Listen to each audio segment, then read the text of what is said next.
Hello and welcome to this episode of the Confessions from the Car podcast, the place where we unpack the complexities of being raised by an emotionally immature parent. And ladies and gentlemen, today, we have a very special episode today. Why? Because in less than a week, we will all be celebrating Mother's Day. So I have a question for all the mothers and fathers out there that are listening and watching. What do you plan on doing for Mother's Day? What are your plans? So I know that restaurants will be chock full of guests, families, all kinds of relatives. What else? We've got the restaurants, we've got the brunches. We've got all kinds of, Mother's Day themed activities that are probably, going on all over cities across the country. So my question to you is actually two questions. My question is twofold. A, what are you doing? And B, is it by choice? And what I mean by that is for those of you mothers who are watching and listening today, what you plan on doing for Mother's Day. Is it something that you want to do? Or is it something that you feel obligated to do? You see, one option enables you to feel like a sovereign, independent mother. The other choice, not so much. Because if you are attending a brunch, if you are traveling, a couple 100 miles by car, where you've got to schlep all your kids in the car and all the snacks and all the toys and all the diaper bags and all that stuff, and you really would rather not, but you're going anyway, then you are not being treated, or you are not moving as a sovereign, independent mother. You are moving as an emotional hostage. And I know why you're doing it. We've all done it, right? Doing the things that we feel compelled or that we need to do to please a certain mother or mother-in-law, because the pecking order in your family is such that they are up here and you are perpetually down here. So the theme of this episode, ladies and gentlemen, is that it's time to take back Mother's Day. To take it back. And what I mean by take it back is doing what the hell you want to do. Even if that means staying at home in your bunny slippers, binge watching, whatever that you have been, waiting to savor. Whether that means sleeping all day. Whether that means, I don't know, drinking your Starbucks in bed while it's hot. I don't know. The choice is yours. But the point is, far too many of us, mothers and fathers too, have kind of been roped into some kind of obligation circus. And none of us wants to be the bad guy and say, like, uncle, and wave the white flag. Well, it's time to do that because your resentment is building. Your fury is mounting. And your feelings are justified. So let me jump right in. I've got two stories today that have very similar themes. Two different women, one from Arizona, one from Seattle. And their stories, although different, give off the same vibe and the same flavor. So let's start with Lynn from Arizona. Lynn from Arizona writes, I know what I'll be doing this Mother's Day because I've been doing it for what feels like forever. Ever since I was a little girl, my mother has instilled in me how important Mother's Day is to her. But I've come to understand that how she's celebrated will literally make or break her day. While my older brother and I would gift Mom with crafts and trinkets we made at school, my brother and I got the memo that our handmade creations paled in comparison to the real presents purchased by our father, usually something expensive like jewelry. But those were just the warm-up acts. What my mother deemed non-negotiable was our attendance to Mother's Day brunch. The hill my mother would die on every single year hinged on our attendance at Mother's Day brunch, which I have attended every single year, even since I've become a mother myself. My kids are now 10, 12, and 15, and I haven't missed brunch with my mother once. Not attending has never even been a possibility. Whenever I even so much as hinted that my husband and kids might have something else planned for me, my mother's entire vibe changes, her eyes become puppy dog-like, and she will inevitably ask, "You're not coming to brunch? What about me?" And just like that, I feel reduced to a timid little girl. I instantly back down, and then calm is restored within my mom. But I'm left seething with resentment. I've been a mother for going on 16 years and have never had the Mother's Day I want. And if my mother has her way, I won't. When will it be my time? Okay, so now let's go on to our second letter. Short and sweet, but still very much to the point. Kyra from Seattle writes, Mother's Day is, quote, the Shirley Show. Plain and simple. Shirley is my mother-in-law, and my husband, his brother, my sister-in-law Joelle, and I are basically just the supporting characters in her performance. That Joelle and I might want to celebrate Mother's Day in our own unique way, or even just independently, is entirely lost on Shirley. Every single year, Joelle, our husbands, and I arrive at Shirley's home, where we're all expected to be, quote, enroll, and merrily participate in something that can only accurately be described as a shit show.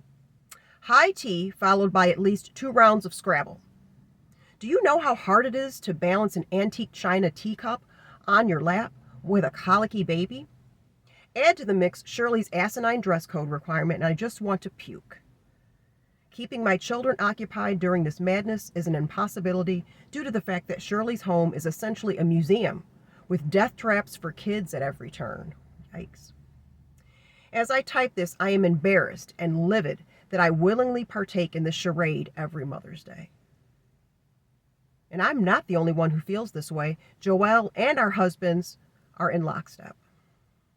None of us wants to be the one to piss off Shirley, so we grin and bear it every year. But it's getting harder. And if something isn't done, I can see this, quote, tradition repeating itself for decades on end. What do I do? Well, Lynn and Kira, I'm never going to tell you what to do. That's not the purpose of the podcast. And I've said it before, and I'll say it again. I'm not a therapist. I'm not a behavioral coach, not a boundaries coach. I am just someone who has read voraciously on the topic of boundaries and emotionally immature parents. I am one who has walked through the fire myself. I am still very much on the journey to healing. But I will tell you what will happen, Lynn and Kira, if you don't kick up dust. I'll tell you what will happen. You think you're resentful now. You don't know resentful. You are going to come to a point where, and it might be sooner rather than later, you're going to come to a point where your body, your nervous system is just going to say no more. Now, only you can tell how close you are to that choke point.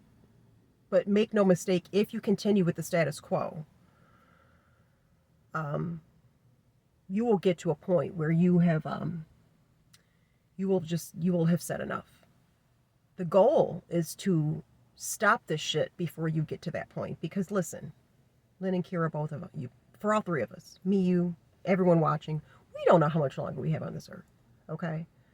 And so you have placated your mother and mother-in-law enough. So I think it was Lynn, when is it going to be my time? It's your time when you make it your time. And I am here to tell you that you can do this. You can do this. But before I give a pep talk, I wanted to end that way. I wanted to end on a very high, validating, supportive note. But we need to unpack why we get here. Why are we here? Why do some mothers cling to Mother's Day with a desperation? And it's cling, that's the word.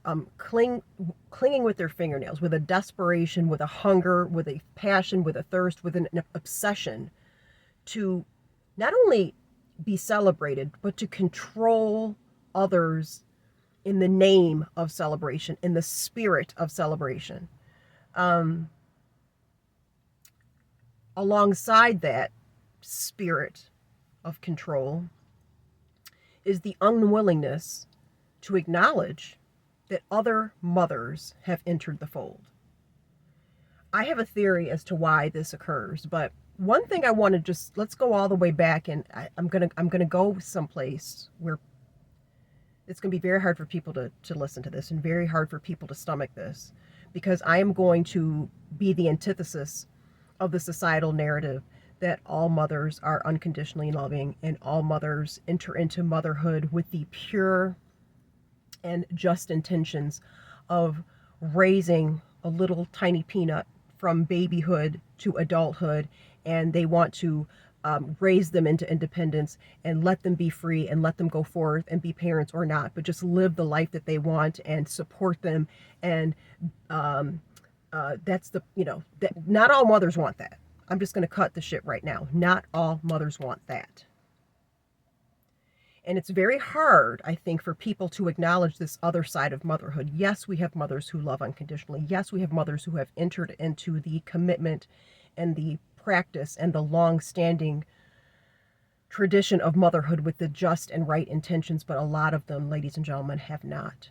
And I'm not even sure if this is a conscious decision on their part, but a lot of mothers enter into motherhood to try to fulfill holes within themselves. I know this is very hard to hear. But let me start. I'm going to read an excerpt from this book called Mothers Who Can't Love, A Healing Guide for Daughters. It's by Susan Forward. This book is so spot on, it's scary. So I'm going to read a couple of excerpts, okay? And then I'm going to further break down my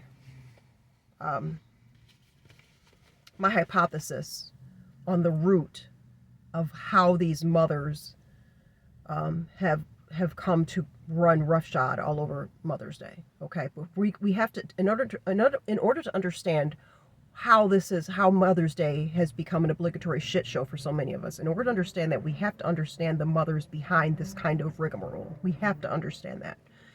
So, where do I want to start here? Gosh, there's so many things. Okay, so let's start with Mother's Day. Okay, okay, let me just preface this, set this up. In this book, in the very beginning, there's a chapter called, I'm going to find it. It is basically, it sets up the taboo of questioning your mother's love. Okay, stay with me because I'm going really deep in the trenches here. But one thing we have to recognize is that taboo is the right word. It is oftentimes you get looked at with the side eye if you have criticism of a mother or motherhood. The idea of the unconditionally loving mother it's a prototype that society just gobbles up, right? Because we all want to believe, well, the world is harsh. People are harsh. People screw you over. The world is hard and cold. We all would love to believe that our mother is the one spot, the one soft spot, the one tender place where we can be enveloped in unconditional love. But I'm just here to tell you that that is not the case. As I said a couple of beats ago, many, many, many women enter into motherhood for the opposite, to be served, meaning to be fulfilled by their own children, to finally have a role, to finally have a respected role, to finally have an identity. Not the identity of necessarily being the unconditionally loving mother, but an identity of an almost omnipotent character, mother, right? So because society reveres motherhood to such an extreme, it can become very, the role of motherhood can become very, very attractive to women that perhaps never felt fulfilled in their life. Okay, do you follow me? So finally, within the role of mother, they have an identity. They have a feeling that they are important. And bonus points, they have someone that they can lord over, that they can control, that will offer them unconditional love, because we know that our children, right, are some of the most loving creatures on the planet. Why? They are biologically wired to have to attach to us. Their very life, their life depends on it, right? They can't do anything without us. And the younger they are, the more vulnerable they are. So it is in their best interest, right?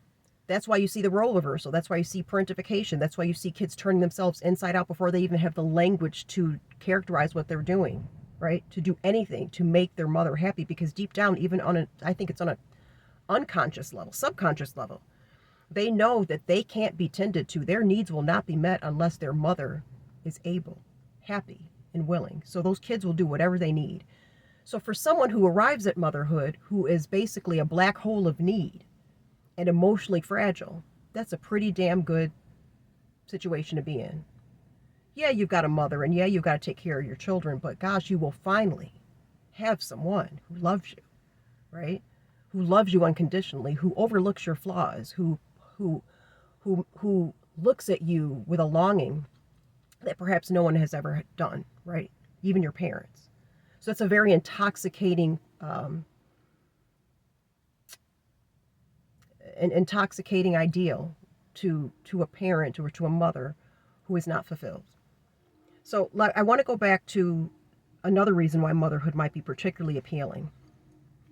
And this is chapter 1 of Mothers Who Can't Love. The mother myth gives great cover to unloving mothers who far too often operate undisturbed while their husbands, other family members, and society deflect any criticism or scrutiny aimed at them. Most societies glorify mothers as if the mere act of giving birth makes them inherently capable of nurturing. That's simply not true. There's no magic switch that turns on maternal instinct and ensures that a woman, especially a troubled one, will suddenly bond with her baby, know and respond to what that child needs, and give him or her the nurturing he or she craves. Of course, the Freudian tradition of mother bashing, meaning blaming mothers for everything goes wrong, or blaming mothers for everything that goes wrong, is erroneous, right? That is not true. But it is also a fantasy to believe that the role of mother is automatically synonymous with healthy love. So imagine this. What that means is you can possibly be selfish. And again, I'm not even saying this is conscious on many mothers' levels, but you can be selfish. You can be flawed, which we're all flawed. Let me get this straight. No mother is perfect. I want to be very, very clear here, but some are more selfish than others, and some hide that selfishness better than others too, right? There are many, many covert ways to abuse and to showcase selfishness in not a brash, open manner, if you know what I mean. There's covert and then there's grandiose, right? And so we'll get into that later on in the podcast. But what I'm saying is you don't always see how mothers are behind closed doors. A lot of mothers know how to put on a show in public, and they are one way in public, and they are MF at home. And so when you already inherently arrive at motherhood with the backing of society and with the inherent benefit of the doubt, that's what I'm trying to say, and sidebar, you've heard time and time again, if somebody says that they're having issues with their mom, or wanting possibly to go no contact with their mom, it is not unheard of for that person who says that to also hear from a friend or colleague or someone close to them, but they're your mom, right? Usually it's not, damn, what did the mother do to make their child want to not talk to them? That's usually not asked. It's the other way around. It's always like it's the adult child carries the onus of what happened, right? You usually don't hear, well, damn, What did that mother do to make their child think it's safer away from them? You don't hear that. You're starting to hear it more with the awareness and more of a emphasis on emotional maturity, or immaturity, I should say. It's becoming more and more, I don't know, it's starting to not be so unheard of that people will give the adult child the benefit of the doubt. But traditionally speaking, mothers have gotten a free pass because there is just a blind belief that a mother gave birth to you, therefore they love you, and therefore they love you unconditionally. A lot of women get a pass on that. And so this next paragraph speaks to that. The widespread belief in this fantasy, meaning that the mother is all unconditionally loving, the widespread belief in this fantasy is so strong that if your mother was unloving and you try to tell the truth of what happened, how your mother really behaved towards you, you'll inevitably run into a wall of resistance from powerful external forces, including your mother herself, that pull together to defend her. So there is already an inherent kind of like hierarchy, right? Where mothers are up here and they're just almost like pedestalized. I think that's the word. Put on a pedestal. Okay. And so imagine if you arrive to motherhood with the wounds of unhealed trauma, if you are insecure, excuse me, if you've had insecure romantic relationships, particularly if you're unmarried, or even if you're married and you've never been emotionally fulfilled by your husband. Finally, you have this baby that looks at you with these just adoring eyes, and you're just like, you're drunk with this, or this is the look you've been waiting for all your life, right? And so that role reversal starts right away. And I'm not even saying that it's conscious, but a lot of mothers look to the child to help fulfill them. And in doing so, they inadvertently hurt the child emotionally. And so if you ask, I bet you just pull these mothers and ask them, they will not say that they intend to hurt their child. But intention does not negate impact. I'm going down another rabbit hole here, but all this suffice it to say, this is why this whole idea of the perfect mother, right, makes motherhood very appealing. So if you have these mothers that have these wounds, they arrive in motherhood and they are just like, motherhood has become their total and complete identity. I've mentioned before, I'm a mother. I've got 2 teens. I love them to pieces. They are the best thing that has happened to me. Motherhood is undoubtedly up there. But my identity is not solely hinged on being a mother. I was Courtney long before I was a mother. And so I have to be very careful not to wrap my whole identity up in motherhood, because motherhood has expiration date on. I'm always going to be a mother, right? I know, always a mother. But the concept of motherhood as I know it now, right? Having reared, gone through the baby stage, gone through the toddler stage, gone through the elementary school age, now I'm crossing the threshold into a new nadir of parenting 2 teens. And so on and so on. It's ever changing and ever evolving. Motherhood is going to look very, very different 5, 10, 15, 20 years from now. It's not going to be the same. It's not going to occupy the same, I don't know how to describe it, the same level of importance. I don't get me wrong, I will always love my children. But if motherhood is the only and primary hat that I hang everything on, I'm going to look around in a few years and be lost as fuck. You see it all the time. And I don't want that to happen to me. I love my children, but I cannot become obsessed with the role of motherhood. That's dangerous shit right there. But I want to read another paragraph also from this book. This paragraph that I'm reading from is, she did a chapter on enmeshed mothers. And this page here, page 66, I don't know what chapter this is, it's just page 66 of chapter 3. And when I read this, I immediately thought of this podcast. So that's why I'm reading it here today. It's tremendously important to her, meaning the mother, that roles not shift, and that you do not outgrow your willingness to accept being swallowed up by her. Keeping things the way they've always been makes your mother feel safe, comfortable, and in charge, and she clings to rituals that reinforce her identity as your mother and her powerful place in your life. Rituals are not by themselves inherently unhealthy. Some repetitive behavior can provide a warmth and familiarity that is nourishing. Traditions like having turkey on Thanksgiving, attending a house of worship on a regular basis, or planning family get-togethers on important occasions can provide a great deal of pleasure when they're done out of choice.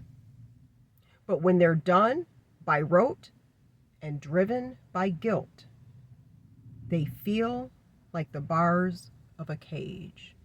Let me read that part again. But when they're done, meaning the traditions, are done by rote and driven by guilt, they feel like the bars of a cage. And that is such an apropos analogy because that's what Mother's Day has become for so many of us.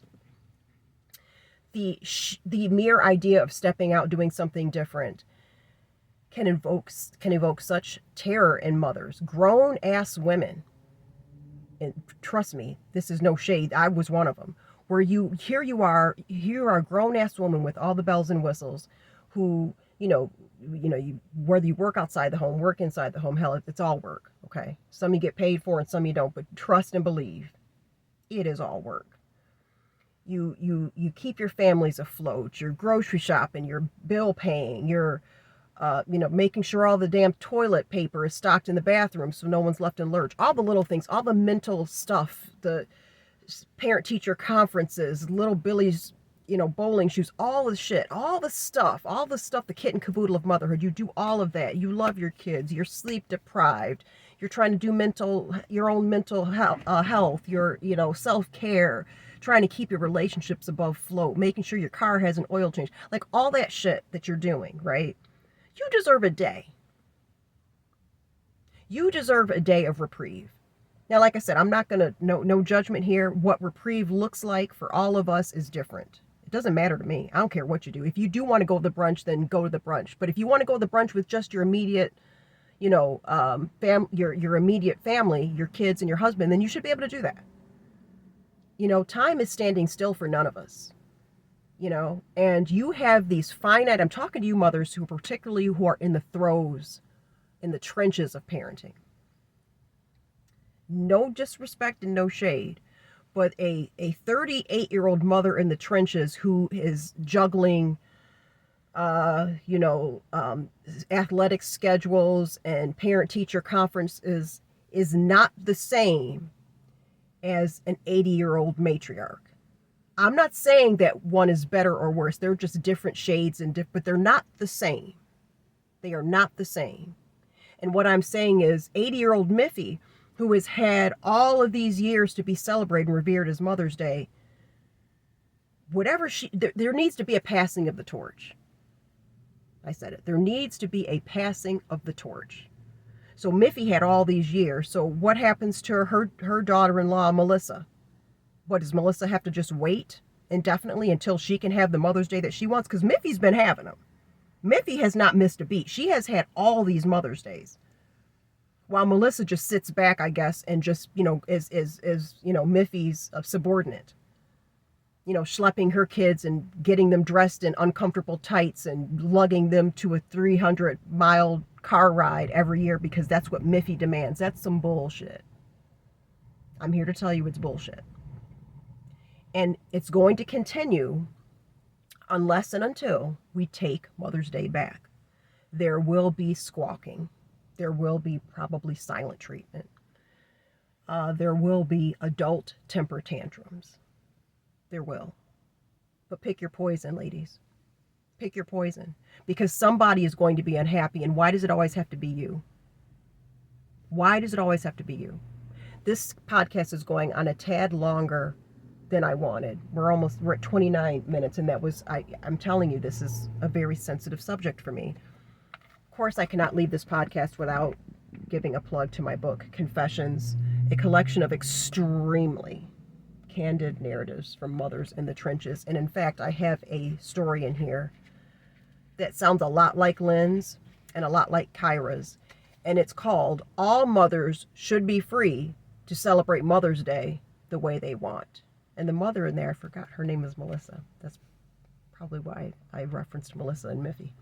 All mothers should be free to celebrate Mother's Day the way they want. Pick up this copy. It is available on ebook and paperback, Barnes & Noble, Amazon, the Confession Book Series. It's linked in the description below, as well as the description of this podcast channel. Guys, I don't know. Like I said, there's no way out. There's no way out. Someone's going to be happy or unhappy, and someone's going to be happy. I guess I said it right the first time. Someone's going to be happy and someone's going to be unhappy. It is time that you take Mother's Day back. Thank you so much for watching. I will catch you again on the next podcast. In the meantime, be well. Happy Mother's Day to all the mothers out there. Celebrate this one how you want.